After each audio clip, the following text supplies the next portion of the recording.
Sarah Mitchell's coffee cup slipped from her trembling fingers, ceramic shattering against the porch boards as the massive grizzly bear dragged something heavy across her Idaho property. The blood-soaked canvas bag left a crimson trail through the morning frost. It wasn't an attack. It was a delivery. Margaret Chen's scream pierced the mountain air from 200 yards away, her ancient voice cracking with disbelief. The metallic clang of her dropped milk pail echoed across the valley. Sarah's breath caught as memories flooded back. 3 years since the miscarriage, 2 years since Marcus left, 18 months of this crushing emptiness that ate at her soul every dawn. Now this broken creature had arrived at her doorstep like some twisted answer to prayers she'd stopped saying. "Dear God in heaven," she whispered, her veterinary training warring with maternal instinct. What had brought this wounded cub to her door? And why did those intelligent brown eyes seem to recognize the hollow ache in her chest, the desperate need to nurture something, anything, back to life? Leave a like and share your thoughts in the comments along with the city you're watching from now. Let's continue with the story. Sarah Mitchell had always believed that 45 was too late for second chances. Standing on the wraparound porch of her late grandmother's cabin, watching the September sun paint the Sawtooth Mountains gold, she clutched her divorce papers like a shield against the world. 3 months ago, she'd fled Boise with nothing but her veterinary degree, a battered pickup truck, and the kind of bone-deep exhaustion that comes from surviving a marriage that nearly killed her. The cabin sat on 40 acres of pristine Idaho wilderness, miles from the nearest neighbor, except for Margaret Chen's place down the ridge. Sarah's grandmother had left her this sanctuary, perhaps knowing that someday her granddaughter would need a place to disappear and heal. The isolation felt like medicine after years of walking on eggshells around Marcus Webb's volatile temper. Margaret Chen was 72 years old and tougher than mountain granite. She'd served as an army nurse in Korea, buried a husband after 50 years of marriage, and lost her only son to an IED in Afghanistan. When Sarah had first arrived, shell-shocked and jumpy at every unexpected sound, Margaret had simply appeared on her doorstep with a casserole, and the kind of no-nonsense compassion that only comes from someone who's seen the worst life can offer. "Honey," Margaret had said that first day, her weathered hands steady as she poured coffee, "I've been watching broken things heal for 7 decades. Sometimes they come back stronger than before."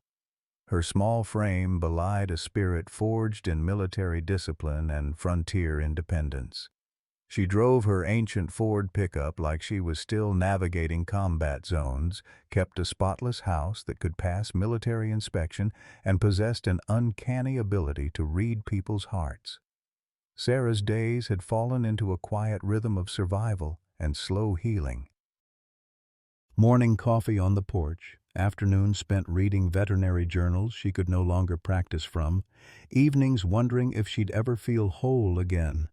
The miscarriage 3 years ago had hollowed her out, and Marcus's subsequent emotional abuse had convinced her she was fundamentally broken, too damaged to be a mother, too weak to build a real life. The empty rooms of the cabin echoed with phantom sounds of the family she'd never had. She'd set 2 plates for dinner out of habit, then quietly put one back. She'd catch herself humming lullabies while gardening, then remember there was no one to sing to. The silence was both blessing and curse, peaceful after years of chaos, but heavy with unfulfilled dreams. Margaret visited twice a week, always with some practical excuse, but really to check on Sarah's emotional weather. They'd developed an easy friendship built on shared understanding of loss and the stubborn resilience required to keep living when everything you'd planned falls apart. Neither woman could have imagined that this quiet morning would shatter their careful peace and thrust them into a situation that would test every belief they held about family, law, and the lengths a mother will go to protect her child. The grizzly bear was massive, easily 400 pounds of raw wilderness power moving with surprising gentleness across Sarah's property. Her thick brown coat was matted with dirt and pine sap, her massive shoulders scarred from what looked like old wounds. But it was her eyes that stopped Sarah cold, intelligent, purposeful, and filled with something that looked heartbreakingly like hope. The canvas bag she dragged was military surplus, the kind hunters used for gear, but it was torn and stained with dark patches that made Sarah's stomach clench. The bear moved with deliberate care, pausing every few feet to ensure her burden wasn't damaged.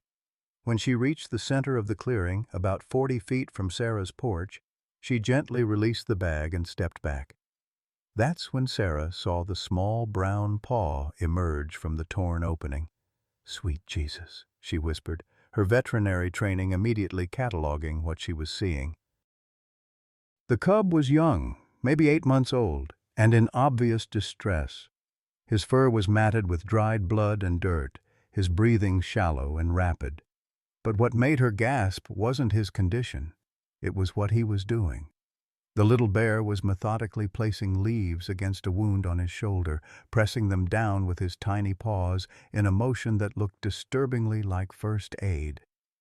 He worked with the focused concentration of someone who understood exactly what he was doing, his dark eyes alert despite his obvious pain. Sarah's phone was in her pocket, and her first instinct was to record this impossible scene. No one would believe her otherwise. But as she raised the device, the mother bear made a low rumbling sound, not threatening but communicative. She was watching Sarah with those intelligent eyes, and in that moment Sarah felt a connection that transcended species barriers. Margaret's pickup truck came roaring up the dirt road, gravel flying as she took the turn too fast. At 72, Margaret drove like she was still dodging enemy fire in Korea. She burst from the cab with military precision, took one look at the scene, and immediately grasped the situation. "Well, I'll be damned," Margaret breathed, her weathered hands steady despite the shock. "In 40 years of living up here, I've never seen anything like this."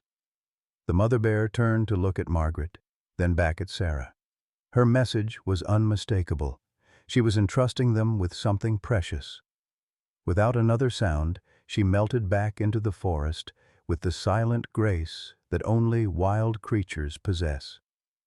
Sarah approached the cub slowly, her veterinary instincts warring with common sense.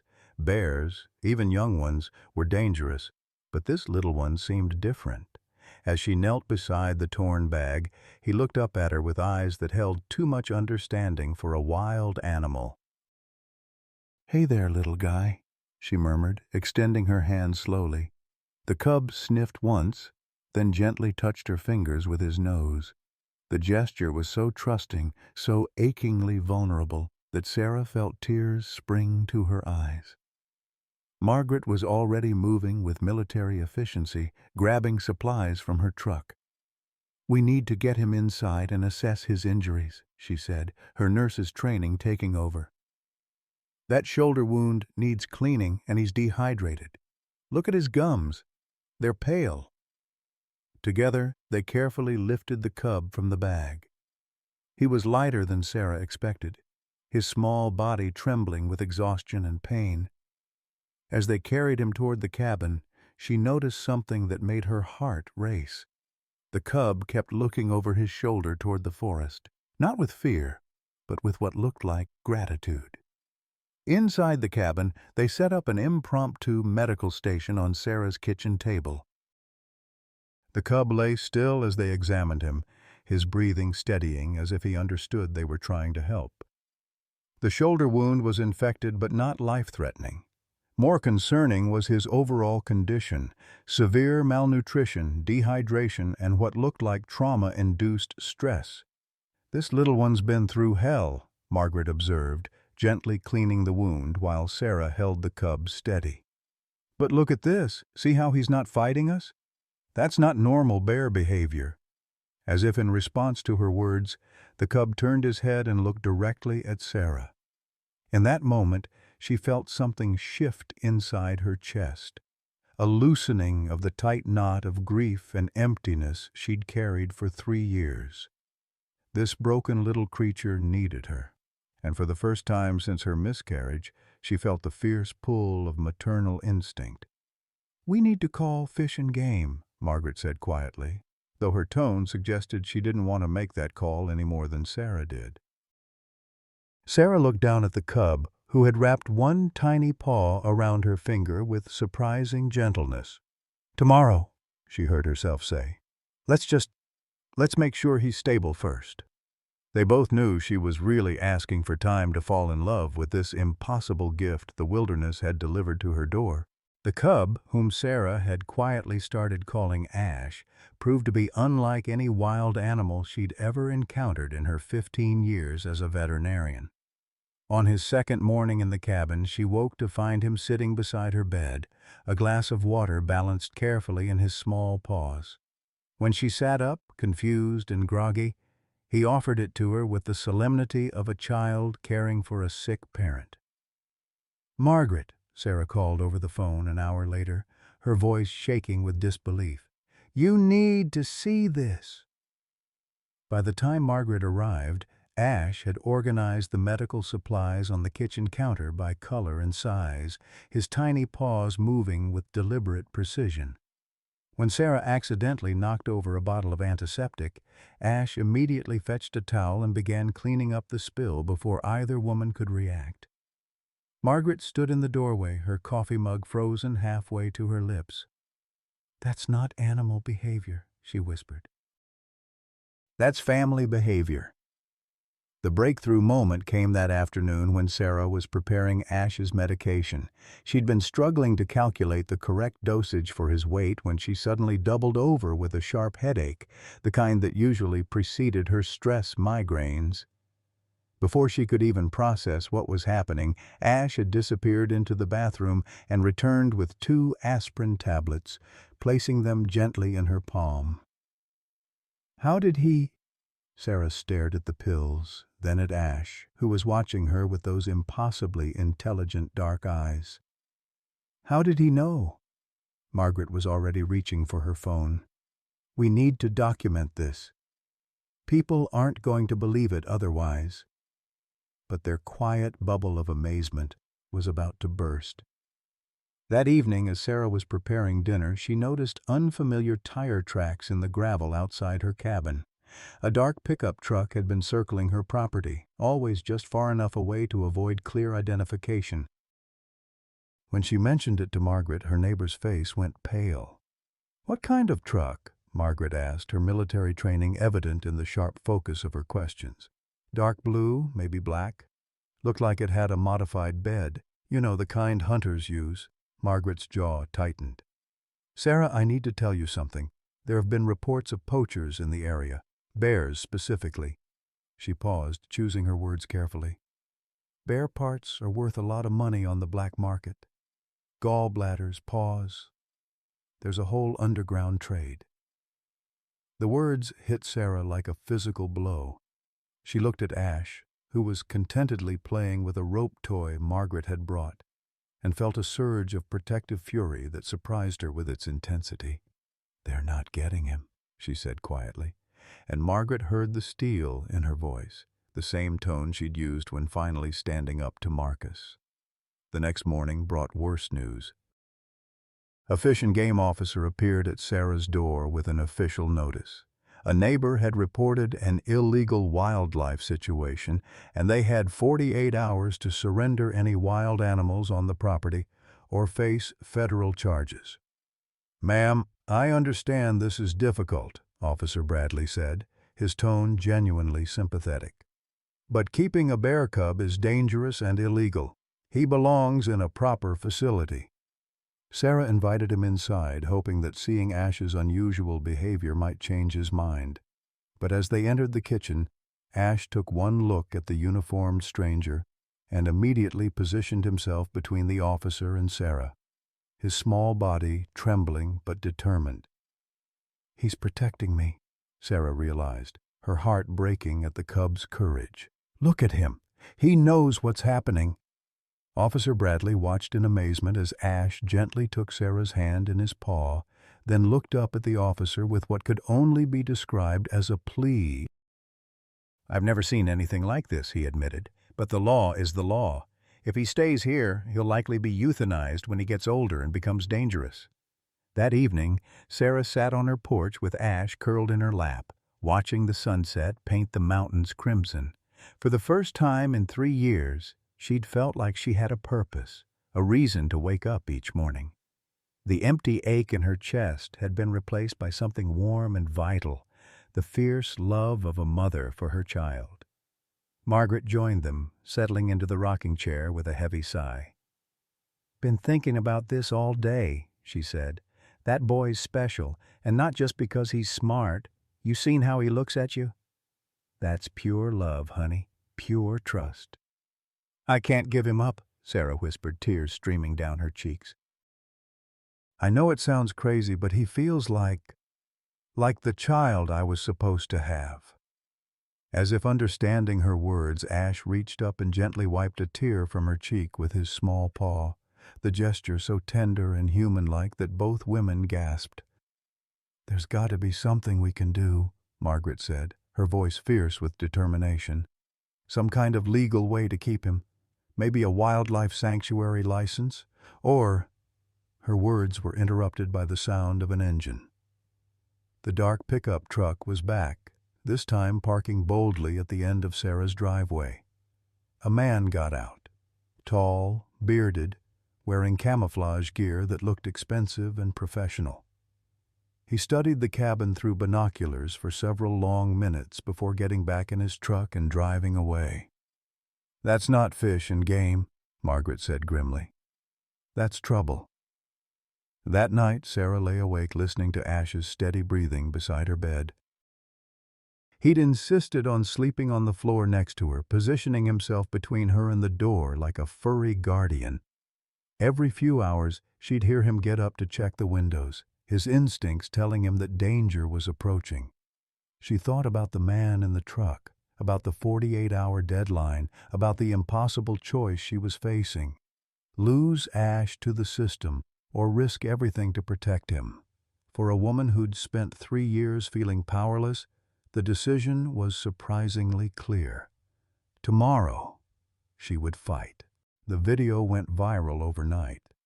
Margaret had captured the moment when Ash performed what could only be described as CPR on an injured sparrow that had flown into the cabin window. The little bear had gently placed his paws on the bird's chest, applying rhythmic pressure until it revived and flew away. Within hours, #SaveAsh was trending on social media, dividing the internet into passionate camps. "Look at this angel," read one comment with thousands of likes. "This bear has more compassion than most humans." But the opposing voices were just as loud.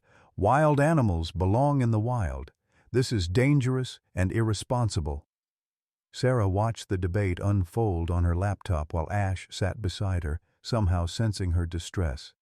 He'd started bringing her tissues before she even realized she was crying, and now he gently placed his paw on her arm whenever her breathing became shallow and panicked.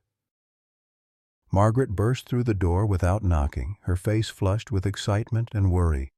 "Honey, we've got bigger problems than fish and game now. Channel 7 News just pulled into my driveway and there's 3 more vans behind them." As if summoned by her words, the sound of vehicles filled the air outside Sarah's cabin. Through her window, she could see reporters setting up cameras, their satellite dishes gleaming in the morning sun. Her quiet sanctuary had become a media circus overnight. The first knock came at exactly 9 a.m. Sarah opened the door to find a perfectly coiffed reporter with blindingly white teeth and a cameraman who looked like he'd rather be anywhere else. "Ms. Mitchell, I'm Jessica Torres from Channel 7. Our viewers are fascinated by your unusual family situation. Would you be willing to share your story?" Sarah looked back at Ash, who had immediately hidden behind the couch at the sight of strangers. His fear broke her heart, but she also recognized an opportunity. If it helps people understand that Ash isn't dangerous, Then yes. The interview was surreal. Jessica asked probing questions about Sarah's background, her divorce, her miscarriage, while Ash gradually emerged from hiding to demonstrate his remarkable abilities. When he brought Sarah her blood pressure medication without being asked, the cameraman actually gasped. "This is unprecedented," Jessica said, her professional composure cracking slightly. "Dr. Mitchell, as a veterinarian, how do you explain this behavior?" "I can't," Sarah admitted. "All I know is that he came to me when he needed help, and now he's helping me heal from my own wounds. Isn't that what families do?" But the media attention brought unwanted scrutiny. By noon, protesters had gathered at the end of her driveway, some supporting her fight to keep Ash, others demanding he be removed immediately. Signs reading "Love has no species" clashed with "Protect our children from wild animals." The stress was taking its toll on Ash. The normally playful cub had become withdrawn and jumpy, starting at every loud noise and refusing to leave Sarah's side. When a particularly aggressive protester shouted through a megaphone about dangerous wild beasts, Ash actually trembled and wet himself, a humiliating regression that broke Sarah's heart. "This isn't fair to him," she told Margaret that evening as they watched Ash sleep fitfully on his blanket. "He's just a baby, and all this chaos is terrifying him." Margaret's response was interrupted by a sharp knock at the door. Unlike the reporter's polite tapping, this was the authoritative rap of someone used to immediate compliance. Sarah opened it to find two federal wildlife agents in official uniforms, their expressions professionally neutral but not unkind. "Ms. Mitchell, I'm Agent Rodriguez, and this is Agent Kim. We're here about the bear cub." Sarah's heart sank, but she invited them in. Agent Rodriguez was a middle-aged Hispanic woman with kind eyes, while Agent Kim was younger, Asian American, with the bearing of someone who took regulations very seriously. "We've seen the videos," Agent Rodriguez said gently, "and I'll admit this cub's behavior is unusual, but our job is to enforce federal wildlife laws, not to make exceptions based on emotional attachments." Ash appeared in the doorway, took one look at the uniformed strangers, and immediately went to Sarah's side. But instead of cowering, he did something that made both agents step back in surprise. He sat down in front of Sarah and spread his small arms wide, as if trying to shield her with his tiny body. "Dear God," Agent Kim whispered, Is he trying to protect her?" "That's what he always does when he thinks I'm in danger," Sarah said, her voice thick with emotion. "Last week, when I fell off a ladder, he actually tried to break my fall. This morning, when one of the protesters got too close to the porch, he positioned himself between us."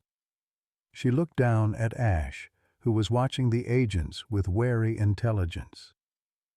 "He's not just a bear to me. He's my son." Agent Rodriguez exchanged a meaningful look with her partner. "Ms. Mitchell, I have to ask, are you familiar with the case of the Texas woman who raised a mountain lion? It ended badly. Very badly." "Ash isn't a mountain lion," Margaret interjected, her military bearing evident in her straight spine and direct gaze. "I've been around dangerous animals in combat zones and wildlife throughout my 72 years. This cub has never shown a single sign of aggression. He's more civilized than half the humans I've met." The conversation was interrupted by a commotion outside. Through the window, Sarah could see the protesters arguing among themselves, their voices growing louder and more hostile. Someone had brought a sign reading, "Sarah Mitchell, Child Endangerer," and the pro-Ash crowd was taking offense. Ash heard the angry voices and immediately went to the window, pressing his nose against the glass with obvious distress. When one protester shouted particularly loudly, he actually whimpered, a sound so heartbreakingly vulnerable that Agent Rodriguez visibly flinched. "This situation is spiraling out of control," Agent Kim observed. "The media attention is making everything worse." As if to prove his point, Sarah's phone began ringing incessantly. Interview requests, book deals, documentary offers, everyone wanted a piece of the story. One particularly aggressive producer had somehow gotten her cell number and was calling every 10 minutes with increasingly lucrative offers. "Turn it off," Margaret advised. "All of it. This circus isn't helping anyone." But the circus was just getting started. The next morning brought news that made Sarah's blood run cold. A group of wealthy collectors from Asia had reportedly put a bounty on Ash, not to harm him, but to purchase him for a private zoo. The amount being offered was astronomical, enough to solve any financial problems Sarah might have. "They're treating him like a commodity," Sarah said, her voice shaking with rage. "Like he's some exotic pet to be bought and sold." Margaret's face had gone pale. "Sarah, there's something else. I've been asking around about that truck we keep seeing. Charlie Morrison, runs the gas station down the mountain. He says a man's been asking questions about you, specifically about you and any animals you might have." The pieces were starting to fall into place, and the picture they formed was terrifying. Someone was stalking them, watching, waiting for the right moment to strike. And Ash, with his trusting nature and extraordinary abilities, was the perfect target. That night, Sarah couldn't sleep.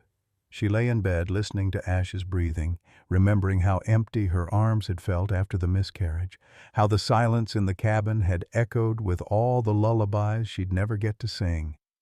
Now those same arms held this miraculous creature who'd somehow found his way to her when they both needed healing most. Around midnight, she heard it, the soft crunch of gravel outside her window. Someone was moving around her property in the darkness, trying to be quiet but not quite succeeding. Ash heard it too. His ears perked up, and he immediately moved to position himself between Sarah and the door. She grabbed her phone and texted Margaret, "Someone's outside. Come armed." The response came back immediately, "On my way." "Stay inside and keep Ash close." As Sarah waited in the darkness, holding Ash close to her chest and feeling his small heart beating rapidly against her own, she realized that their peaceful interlude was over. The outside world had found them, and the real fight for their family was about to begin. The confrontation began at dawn on a Tuesday that would forever divide Sarah's life into before and after. She woke to find Ash standing rigid at the bedroom window, his small body trembling with an emotion she'd never seen before, not fear, but pure protective rage. Outside, 3 black SUVs had formed a semicircle around her cabin, their occupants remaining hidden behind tinted windows like some twisted game of cat and mouse. Margaret's pickup came roaring up the drive, gravel spraying as she skidded to a stop between the SUVs and the cabin. At 72, she moved with the decisive purpose of someone who'd faced down enemy fire in Korea.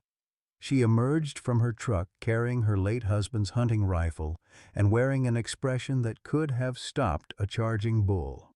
"You boys picked the wrong widow to intimidate," she called out, her voice carrying the authority of someone accustomed to being obeyed.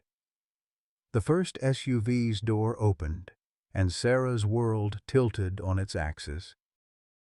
Marcus Webb stepped out, older and rougher than when she'd last seen him, his once handsome face now bearing the hardened lines of someone who'd crossed moral boundaries too many times. But it was what he carried that made her blood freeze, a high-powered tranquilizer gun, the kind used by big game hunters. "Hello, Sarah," he called out, his voice carrying across the clearing with false casualness. "Miss me?" Sarah's hands shook as she reached for her phone, but Margaret was already dialing 911, her military training evident in the calm efficiency of her movements. Through the window, Sarah could see more vehicles approaching, federal agents responding to yesterday's visit, local sheriff's deputies, and unfortunately, more news vans drawn by the drama. "Sarah, I need you to listen carefully," Marcus shouted, his tone shifting to the manipulative cadence she remembered too well. "I'm not here to hurt anyone." I just need the bear." Ash pressed against Sarah's legs, his small body radiating protective energy. She looked down at him and saw something that took her breath away. He was studying the situation with tactical awareness, his intelligent eyes moving from Marcus to the other men to the escape routes, like a soldier assessing a battlefield. "Why?" Sarah called back, though she was already beginning to understand. The expensive equipment, the professional team, the determination. This wasn't random. This was business. Marcus's laugh was bitter and familiar. "You always were naive, Sarah. Do you have any idea what that little pet of yours is worth? Not as a zoo animal or a circus act, but in pieces?" The words hit her like physical blows. Bear gallbladders were worth their weight in gold on the Asian black market, used in traditional medicine despite being illegal. Paws, organs, even the fur. Every part of Ash had a price tag in the underground trade that Marcus had apparently fallen into. "I've got buyers lined up in 3 countries," Marcus continued, his voice taking on the desperate edge she remembered from their worst fights. "Sarah, my daughter, has leukemia. Emma's only 7 years old, and the experimental treatment costs $500,000. Insurance won't cover it." The revelation staggered her. Marcus had a daughter, a child Sarah had never known existed during their marriage. The betrayal cut deep, but the desperation in his voice was real, and it complicated everything. Here was a father trying to save his dying child, and she was standing between him and the money he needed. "There has to be another way," Sarah called out, her voice breaking. "Marcus, please. He's not just an animal. He's a bear." Marcus's facade finally cracked, revealing the rage underneath. "You lost our baby, and now you've lost your mind." "That thing isn't your son, Sarah. It's a wild animal that's going to kill you eventually." The words about their lost pregnancy hit her like a slap, bringing back memories of Marcus's coldness after the miscarriage, his blame, his cruelty. But they also crystallized something inside her, a fierce maternal protectiveness that surprised her with its intensity. Agent Rodriguez's voice crackled over a bullhorn from one of the newly arrived federal vehicles. "This is the U.S. Fish and Wildlife Service. Everyone needs to step back and let us handle this situation." But Marcus wasn't backing down. "You've got 5 minutes to bring him out, Sarah, or I'm coming in. And I promise you it'll be easier on everyone if you cooperate." That's when Ash did something that changed everything. The little bear looked up at Sarah with those impossibly intelligent eyes, then walked deliberately to the front door. He stood there, waiting, and Sarah realized with horror that he understood the situation perfectly. He was willing to sacrifice himself to protect her. "No," she whispered, kneeling beside him. "No, baby. We'll figure this out together." But Ash gently pulled away from her embrace and placed his small paw on the door handle. The message was clear. He would rather face Marcus alone than let Sarah come to harm. Margaret's voice cut through Sarah's despair. "Honey, look at your phone." Sarah glanced down to see her screen flooded with notifications. The news of the standoff had gone viral again, but this time the response was overwhelming.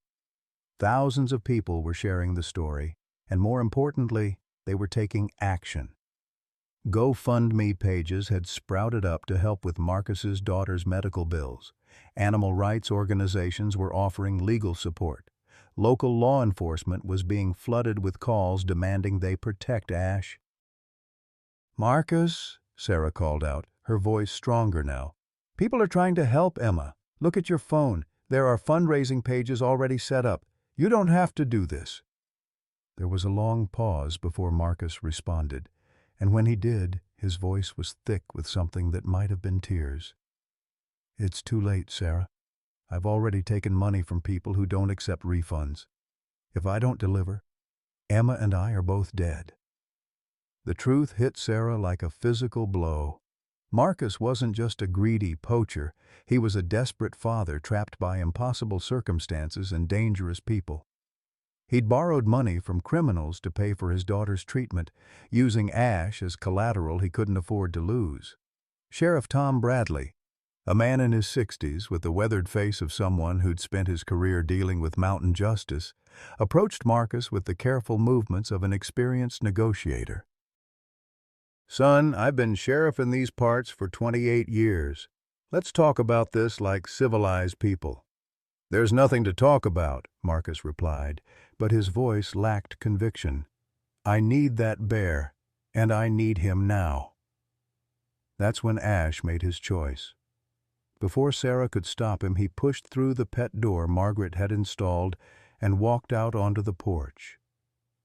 The sight of the small bear calmly approaching the armed men stopped everyone cold. Ash walked directly to Marcus and sat down in front of him, looking up with eyes that held no fear, only a kind of dignified acceptance that made several of the watching federal agents visibly emotional. "Jesus Christ," one of Marcus's associates muttered. "It's like he knows." Marcus raised the tranquilizer gun, his hands shaking so badly he could barely hold it steady. "I'm sorry," he whispered, and Sarah realized he was talking to both her and Ash. "I'm so goddamn sorry." The forest around them erupted in a sound that made everyone freeze, a roar so deep and powerful it seemed to come from the earth itself. From the tree line emerged Ash's mother, massive and magnificent, her fur still bearing scars from her encounter with Marcus weeks ago. She'd been watching, waiting, and now she was done hiding. The mother bear walked with deliberate purpose toward the group of humans, her eyes fixed on Marcus with unmistakable recognition and fury. She positioned herself between the armed men and her cub, her message clear. Anyone who wanted to hurt Ash would have to go through her first. "Oh shit," Marcus breathed, stumbling backward. "Oh shit. Oh shit." But the mother bear wasn't attacking. Instead, she did something that made Sarah's heart nearly stop. She looked directly at Sarah, then at Ash, then back at Sarah again.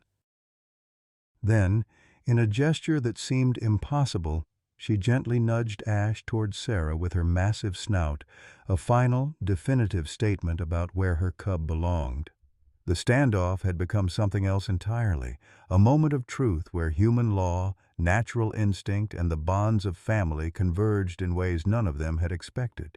What happened next would haunt Sarah's dreams for months to come. As the massive mother bear stood protectively over Ash, one of Marcus's associates, a nervous man with jittery hands and the hollow look of an addict, panicked and fired his tranquilizer gun. The dart struck the mother bear in the shoulder, and she staggered, but didn't fall. "You idiots!" Marcus screamed at his crew. She wasn't attacking, but the damage was done. The mother bear, already weakened from weeks of hunting and stress, stumbled and collapsed to her knees. Ash immediately ran to her side, pressing his small body against her massive head and making soft, whimpering sounds that broke the heart of everyone watching. Agent Rodriguez stepped forward, her service weapon drawn but pointed at the ground. "Everyone needs to step back. Now, this situation is spiraling out of control." But Marcus wasn't listening. Desperation had taken hold completely, and he raised his own tranquilizer gun toward Ash. "I'm sorry, buddy," he whispered. "I'm so sorry, but I need you to come with me." That's when Margaret Chen proved that 72 years of age meant nothing to a woman with Korean War training and a mother's heart. She stepped directly between Marcus and the bears, her hunting rifle raised with military precision. "You'll have to go through me first, son," she said, her voice steady as granite. "And I promise you, this old bird still knows how to shoot."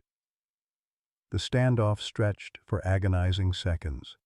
Federal agents, local sheriff, news cameras, and a growing crowd of locals had all converged on Sarah's small clearing. The mother bear was breathing heavily, the tranquilizer taking effect, while Ash refused to leave her side despite the chaos around them. Then Margaret made the choice that would change everything. "Sarah," she called out, without taking her eyes off Marcus. "Bring me my medical kit from the truck." "That mama bear needs help, and she needs it now." "Ma'am, you can't treat a wild bear," Agent Rodriguez protested. "Watch me," Margaret replied with the tone of someone who'd seen too much suffering to be deterred by regulations. "I've patched up everything from wounded soldiers to injured elk. One more patient won't hurt." As Sarah ran to get the medical supplies, she heard Margaret speaking to Marcus in the voice she probably used with frightened young soldiers decades ago. "Son, you're a father. You understand what it means to protect your child. Look at that little one trying to help his mama. You really want to be the man who destroys that?" Marcus lowered his weapon slightly, and for a moment Sarah saw past his desperation to the broken man underneath. "You don't understand," he said, his voice cracking.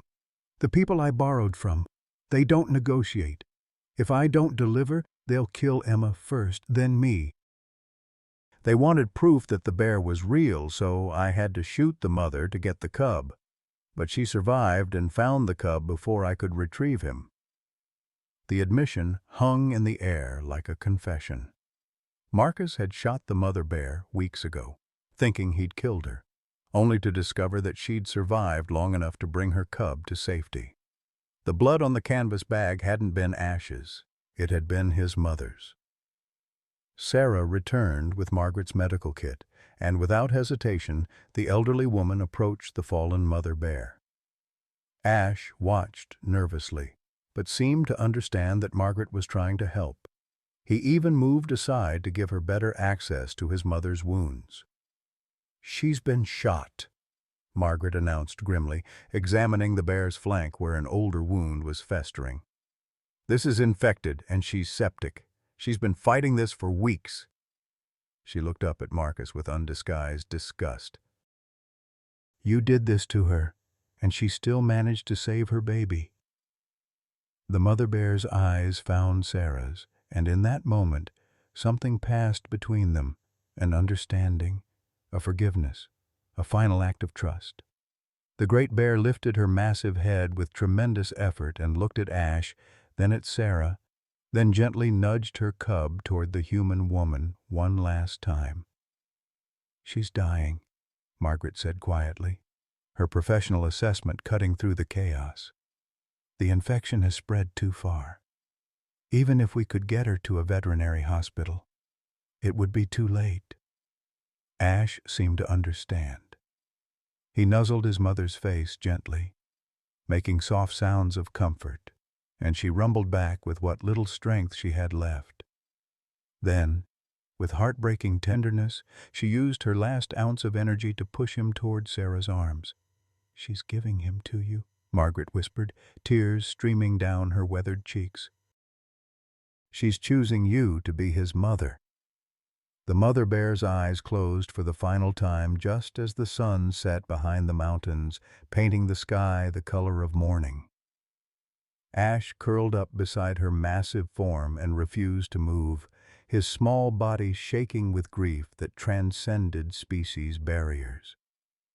In that moment, surrounded by federal agents and news cameras, and the man who'd caused this tragedy, Sarah made a decision that would define the rest of her life. She knelt beside Ash and the mother bear, placing her hand on each of them. "I promise," she whispered. "I promise I'll take care of him. I promise I'll love him the way you did." The revelation came 6 hours later in the sterile interrogation room of the county sheriff's office when Marcus finally broke down and told the whole truth. Agent Rodriguez had been questioning him for hours, methodically dismantling his story until the real facts emerged like bones from a shallow grave. "Her name is Emma Webb," Marcus said, his voice hollow with exhaustion and shame. "She's 7 years old, and she's not just any sick kid. She's Sarah's daughter, too." The words hit Sarah like a physical blow. She'd been standing outside the interrogation room watching through the one-way glass when Marcus dropped this bomb that recontextualized everything she thought she knew about her marriage and her loss. "That's impossible," she whispered to Agent Rodriguez, who had stepped out to deliver this news personally. "I was never pregnant with a daughter. I miscarried at 12 weeks. The baby was twins," Agent Rodriguez said gently. According to the medical records Marcus finally gave us, one twin died in the womb. The other survived but was born premature at 28 weeks. Marcus told the hospital he was the only parent, forged documents, and took Emma to live with his mother in Colorado. Sarah's knees buckled, and she had to grab the wall for support. For 3 years, she'd mourned the loss of her only pregnancy, never knowing that one of her children had survived. While she'd been grieving and healing from Marcus's abuse, her daughter had been growing up hundreds of miles away, believing her mother was dead. "Where is she now?" Sarah managed to ask through the crushing weight of this revelation. "Denver Children's Hospital. The leukemia is real and it's advanced. She has maybe 3 months without the experimental treatment Marcus was trying to fund." Agent Rodriguez paused, clearly uncomfortable with what she had to say next. "Sarah, there's more. Marcus never told Emma about you, but he also never legally adopted her. Technically, you're still her biological mother and legal guardian." The irony was devastating. Sarah had been fighting to save Ash, the orphaned bear cub who'd filled the empty space in her heart, while her own biological daughter was dying in a hospital room 3 states away, believing she had no mother at all. Margaret, who had been sitting silently in the waiting area cradling Ash in her arms, stood up slowly. The little bear had been inconsolable since his mother's death, refusing to eat or play, just lying limp with grief. "Honey," Margaret said carefully, "what are you thinking?" "I'm thinking that God has a twisted sense of timing," Sarah replied, wiping tears from her cheeks. "I finally found something to love again, and now I discover I had something to love all along that I never knew existed." The next 24 hours became a blur of legal consultations, medical calls, and heart-wrenching decisions. The online fundraising for Emma's treatment had exploded after news of the family connection broke, raising over $200,000 in a single day. But the experimental treatment required not just money, but also the kind of emotional support that only a loving family could provide. Dr. Jennifer Martinez from Denver Children's Hospital was blunt during their video call. "Emma's been asking about her mother for years. Marcus told her she died in a car accident when Emma was a baby. The psychological trauma of learning the truth, combined with her current medical condition, could be devastating if not handled properly." Sarah stared at the computer screen showing a pale, thin little girl with Marcus's dark hair, but Sarah's green eyes, sleeping fitfully in a hospital bed surrounded by machines and tubes. "What do you recommend?" "Honestly, she needs her mother, but she also needs stability and gradual introduction to the truth. The shock of discovering you're alive could either give her the will to fight, or it could break her completely." That night, Sarah sat on her porch holding Ash, both of them grieving their respective losses while trying to figure out an impossible future. The little bear had started eating again, but he stayed close to Sarah constantly, as if afraid she might disappear too. "I can't choose between them," Sarah told Margaret, who was rocking slowly in the chair beside her. "How do I choose between the child I raised and the child I never knew I had?" Margaret's response was characteristically direct. "Honey, you're thinking about this all wrong. You're not choosing between them. You're figuring out how to save them both." The solution, when it came, was as unexpected as everything else in this impossible situation. Dr. Martinez called back the next morning with a proposal that seemed to come from divine intervention rather than medical protocol. "We've been following Emma's story on the news," she explained over the phone. "The whole staff has been watching the videos of Ash, and our animal therapy coordinator has an unusual suggestion. Emma's been depressed and withdrawn since starting treatment. She doesn't respond to traditional therapy, but she's shown interest in animals. What if..." What if we could arrange for both of them to heal together? The proposal was unprecedented.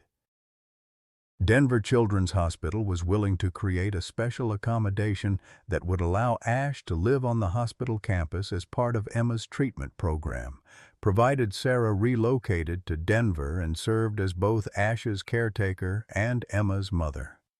The bear's remarkable intelligence and gentle nature had convinced the medical team that he could provide unique, therapeutic benefits. "It's never been done before," Dr. Martinez admitted. "But Emma's case is terminal without intervention, and traditional approaches aren't working. We're willing to try anything that might give her the emotional strength to fight." The legal obstacles were staggering. Ash would need special permits, medical clearances, and constant supervision. Sarah would have to prove her fitness as a mother to a daughter she'd never met, while also serving as guardian to a bear cub who was still grieving his own mother's death. But the biggest obstacle was Emma herself. When Dr. Martinez finally told her that her mother was alive and wanted to meet her, the 7-year-old's reaction was heartbreaking. "Daddy said she was dead," Emma whispered in the video call Sarah watched from the hospital's family room. "Why did he lie to me? Did she not want me?" Sarah's heart shattered hearing her daughter's voice for the first time. "Baby," she said softly, though Emma couldn't hear her through the one-way call, "I wanted you more than anything in the world. I just didn't know you existed." The reunion was scheduled for the following week, giving both Emma and Sarah time to prepare. Margaret insisted on driving to Denver with them, and Ash seemed to sense that something important was happening. The little bear had grown noticeably in the weeks since his rescue, and his intelligence continued to astound everyone who met him. On the day before they left for Denver, Sarah visited the spot where Ash's mother had died. The local Native American community had performed a traditional ceremony to honor the mother bear's sacrifice, and the site had become an impromptu memorial covered with flowers, toys, and handwritten notes from around the world. Ash seemed to understand the significance of the place. He sat quietly beside the memorial for several minutes, then picked up a small stone and placed it carefully among the offerings. When he was finished, he walked back to Sarah and took her hand in his small paw, ready to face whatever came next. "Your mama gave you to me to protect," Sarah whispered to him as they walked back toward the truck. "Now, I need you to help me protect someone else. Are you ready to be a big brother?" Ash looked up at her with those impossibly intelligent eyes and made a soft sound that somehow conveyed understanding, determination, and love all at once. As they drove toward Denver and an uncertain future, Sarah realized that the past month had taught her something profound about the nature of family. It wasn't about blood or species or conventional expectations. It was about love, sacrifice, and the willingness to fight for those who couldn't fight for themselves. She was about to meet the daughter she'd never known she had, while accompanied by the son she'd never expected to love. It was the strangest family road trip in history, but it felt exactly right. Emma was waiting for them, and together they would either heal each other or break each other's hearts, trying. The reunion took place in a sunlit family room at Denver Children's Hospital, carefully orchestrated by Dr. Martinez and her team to minimize trauma for everyone involved. Emma sat in a wheelchair by the window, her small frame dwarfed by the hospital gown and the IV pole beside her, but her green eyes, Sarah's eyes, were alert and curious as she watched the door. Sarah entered first, her heart hammering so hard she thought it might burst.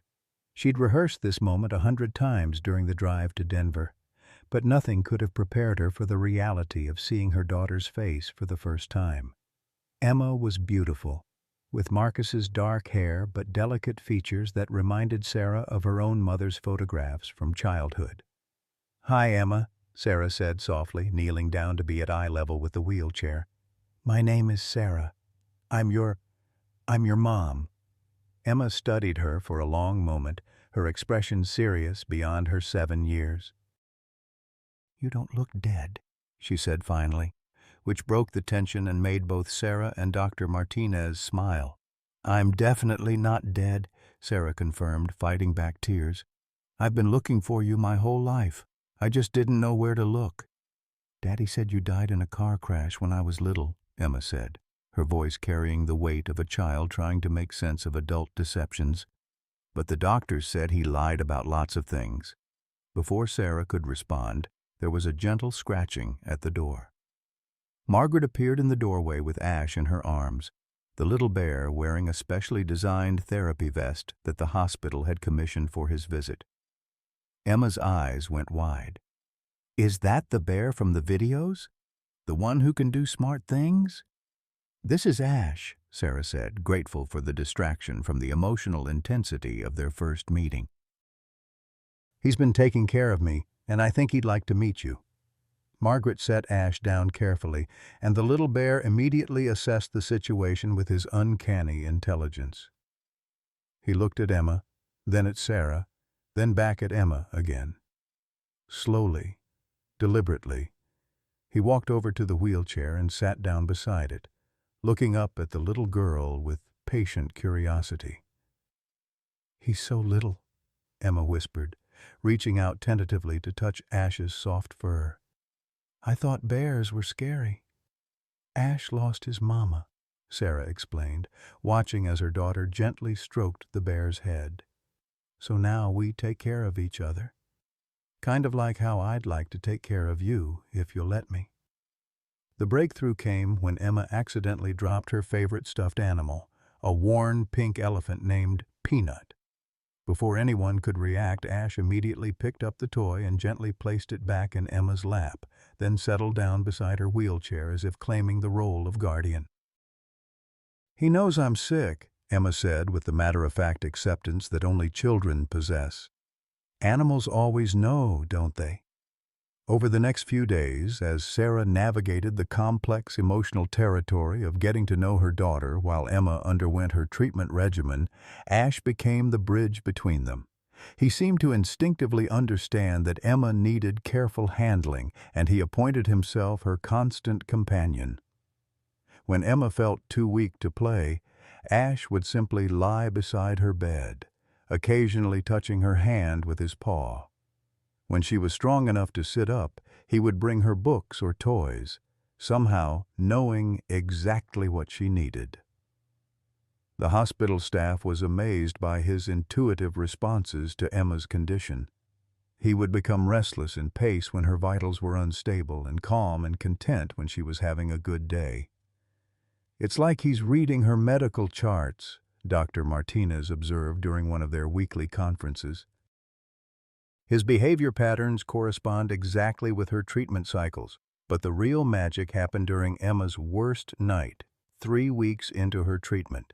The experimental therapy had triggered a severe reaction, and Emma was delirious with fever, crying for her mother, not Sarah, whom she was still learning to trust, but for some idealized version of the mother she'd imagined all her life. Sarah sat beside the hospital bed, feeling helpless and heartbroken, watching her daughter suffer while feeling like an inadequate stranger. That's when Ash did something that changed everything.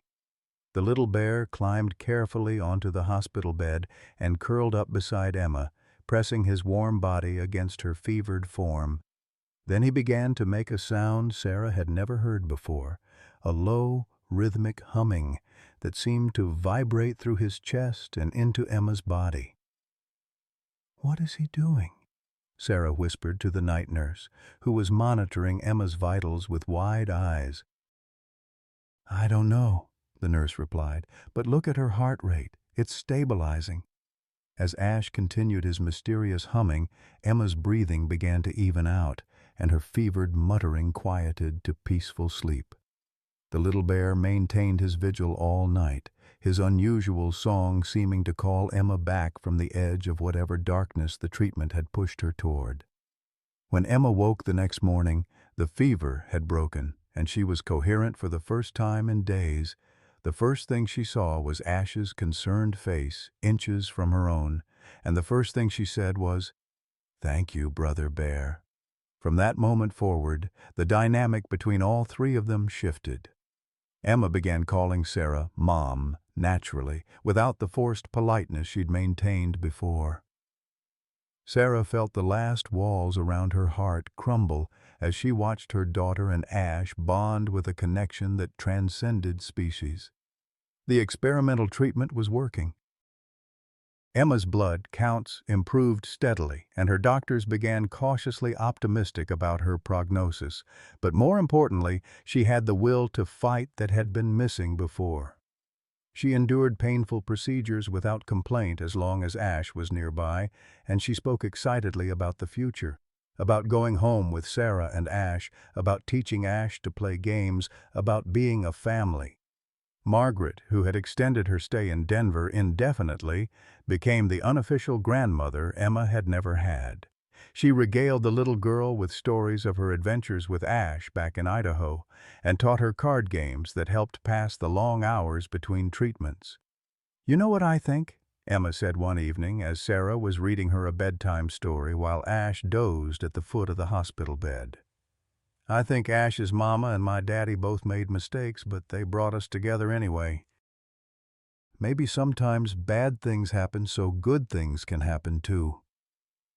Sarah looked at her wise, brave daughter and felt the final piece of her broken heart click into place. "I think you're absolutely right, sweetheart." As autumn turned to winter in Denver, their unusual family found its rhythm within the walls of the Children's Hospital. Emma's hair began growing back, Ash grew larger and more protective, and Sarah discovered that healing could happen in the most unexpected ways. They were going to make it, all three of them together.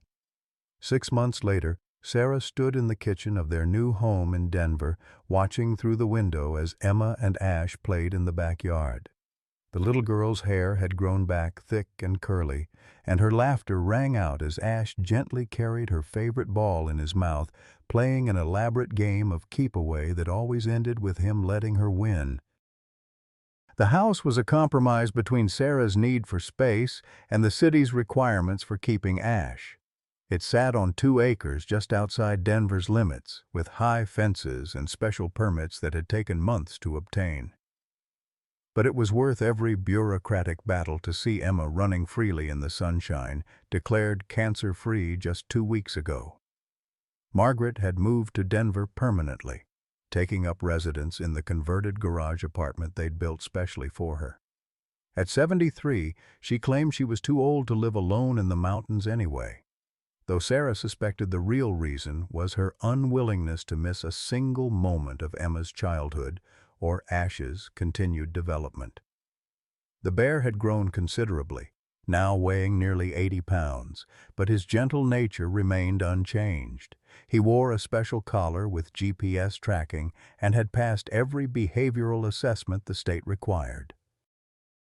More importantly, he'd become Emma's constant companion and protector, seeming to understand that his role was guardian as much as friend. "Mom, watch this!" Emma called from the yard.